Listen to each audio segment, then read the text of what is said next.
Hey guys, it's Kofi and I'm back with another video for you about autism and pain. This is something I've thought about often because if you are a person on the autism spectrum, you may have a unique relationship with pain. Let me explain. So, one trait that a lot of autistic people have is a high pain tolerance or a high pain threshold, or a low pain threshold, or a low pain tolerance. It's important to point out here that a threshold and a tolerance are not the same thing. A threshold describes how much force would have to be applied before you feel the pain. For example, it's that level that you can, that once the stimulus, the pain, is applied to, how much of it would take for that to be applied before you feel it. So like some people have a high pain threshold, right? Like it takes, this much amount of force to reach their threshold, but you might have a low pain threshold as well. So it would take very little, a much smaller amount of that stimulus, that painful stimulus, to be applied for you to feel it. So a tolerance, however, it describes how much of the pain that you can stand. So a person can have a low pain threshold, okay? This person might feel the pain when a lot less pain is applied to them. It might take less for them to feel it, but they can have a high pain tolerance. So like it only takes a little amount for them to hurt, but they can stand a lot of it. And that can be high or low. So people with a high pain tolerance can tolerate a lot of pain. It doesn't mean that they don't feel it though. People on the autism spectrum can have a high pain threshold and tolerance. For example, when I was a baby, I had an ear infection in both ears. And I was so quiet that my mother, out of concern, just took me to the doctor, because that's how she was. If she thought anything was wrong, she would just take me to the doctor, which is honestly what you should do, just to be safe. But they said that I had an ear infection in both ears, and my doctor, I think it was a he told her that I should have been screaming with the amount of pain that would have come from an ear infection, both ears, for a baby. And there were lots of other times throughout my childhood where I would be in pain and not really say anything, because I'm not quite sure why that is. I think that I felt complaining was a bad thing, which is not a healthy mindset for a young child to have. Really, if anything is wrong, they should feel comfortable coming to you. But I'm not sure where I quite got that message from. I think I just saw other kids and I thought that, if they're crying, because I wasn't a big crier, I would never cry, I was a very quiet child. I think I got the message somewhere along the way that, adults don't react well, or parents don't react well to their children crying. And so I thought that meant that crying or complaining even was a bad thing. And I sometimes can make assumptions like that are kind of far-reaching from like very little information. I think it's a result of black or white thinking, and I think it's a result of I'm not sure. I'll think on that later with my therapist. But that can happen. Your child can be in a lot of pain and you may not know, because they could either be masking, and you can see my other videos about masking. They can be masking their pain, or they could be, they might be thinking that I shouldn't complain about anything. And as a baby, it's not really an argument for that, because as a baby, I had no thoughts about anything. So I think that what I was dealing with was a high pain tolerance. Sometimes I think that I have a high pain threshold as well. So if you have a child who has a high pain threshold or a high pain tolerance, it's very important to check on them and to teach them to check in with themselves become connected with their own bodies and realize how pain feels to them. Because sometimes things that feel sharp and throbbing and obvious to a neurotypical person or a person without autism may feel like not much of anything to a person on the spectrum, or maybe they do feel it and they don't have the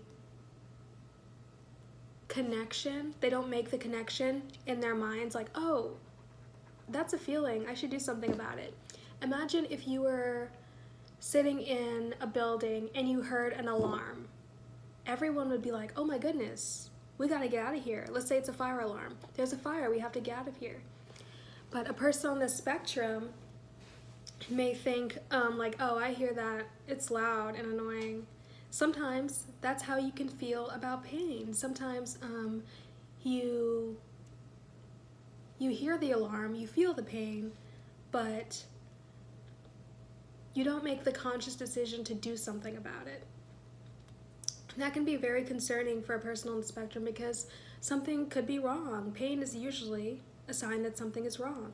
So we must tune in with our bodies and listen to our bodies and make the conscious decision to take care of ourselves, because that can be dangerous.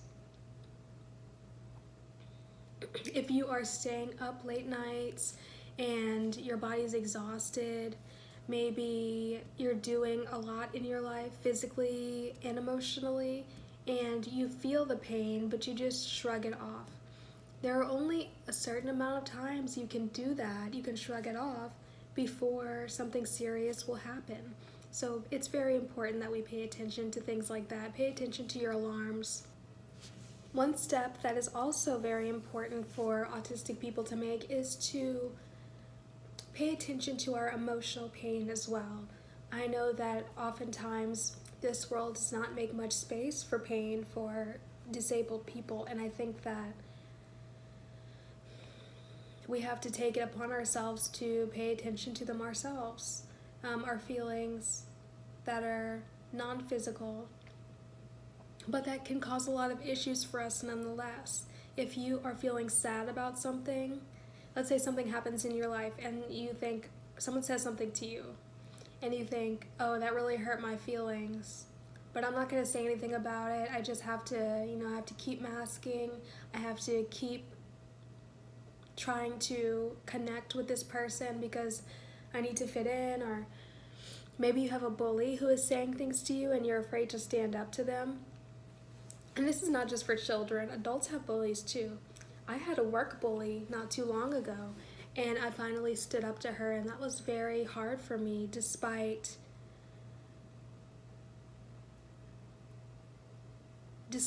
being better than her. I just knew that she just kept berating me, and I had no idea why, but I finally stood up to her because I would go home and think about those feelings. And this is not a one-time thing, but when someone does something to you repeatedly, you've now seen the pattern of behavior that they exhibit, and it's important for you to say something and put a stop to it. You have to set those boundaries before people start treating you badly, and you accept it. So like Dr. Phil said, even though Dr. Phil totally sucks, even though Dr. Phil totally sucks and was complicit in child abuse, you can go look that up about Turnabout Ranch and Bad Baby. But anyway, one thing he said that was very smart was, you teach people how to treat you. And that's correct. You can teach people how to treat you, because back to the basics, positive reinforcement and punishment. You can teach someone that when they say something to you, the result will not be well. So the result will not be good if they say something awful to you. And once they learn that, they should leave you alone. Except for violent people. I'm not sure how to go about that. But anyway, again, if you ignore your negative emotions about something over and over again, there's only a certain amount of times you can do that before something really awful results. Maybe you start having a mental health crisis, you start spiraling. Maybe you need a therapist. Or maybe, in worst case scenario, you have to call the police or someone has to do a wellness check on you because maybe you haven't left your house in a long time, they're worried about you. Or maybe you notice that you're not leaving your house and you're having all of these bad emotions. I'm not talking about being cozy in your house and all that, but when you feel that you're consistently and intentionally isolating yourself, that's generally a bad sign. When you begin isolating yourself, it's a sign that you may not trust the people you have around you, or you don't trust the world. You have very negative thoughts about it and don't want to interact with it.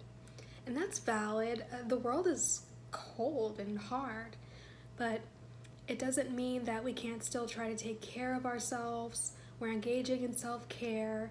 We're thinking about the things that happen in our lives and how they really affect us, and we're doing something about it. So it's very important to pay attention to your physical and emotional pain as well.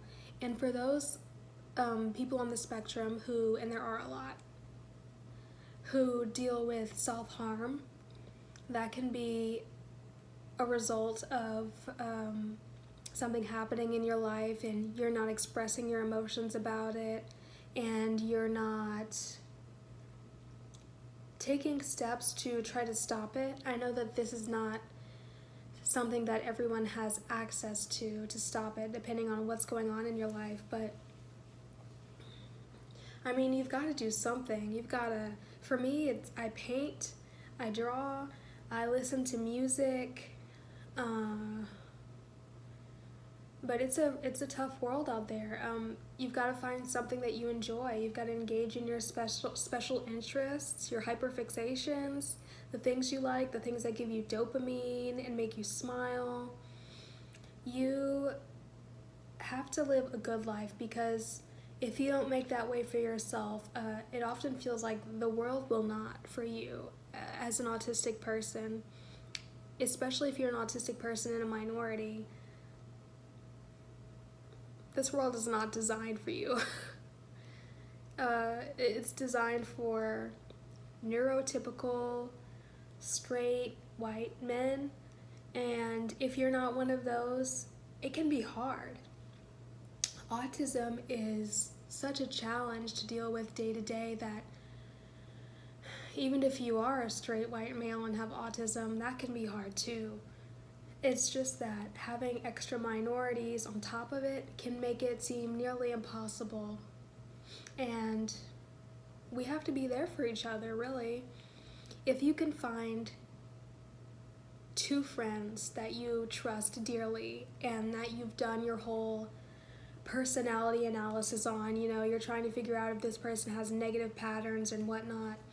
If you vet them and decide at the end that they're a trustworthy person to you, and you collect that friend, if you only have 2 of them, I think that that's a very, very valuable position to be in for a person on the spectrum, because although you might keep your group small, it's not the quantity but the quality of the friendships that matter. You can have a bunch of friends. I've had times in my life where I've had a bunch of friends and they really just felt like acquaintances. I couldn't really open up to them. I couldn't really be myself. And then when I was diagnosed, because I was late diagnosed, I was diagnosed as an adult. Once I was diagnosed and I unmasked and I took care of my anxiety and depression, I learned so much about myself, and I learned a lot about the people who I can be around and who I can't, the types of traits I look for in a trustworthy person. And I think that knowing that about yourself is so important. So even if you can keep a journal, if you start a journal and say, these are the things that feel bad on my body, these are the things that feel good on my body, these are the things that feel bad emotionally, these are the things that feel good emotionally.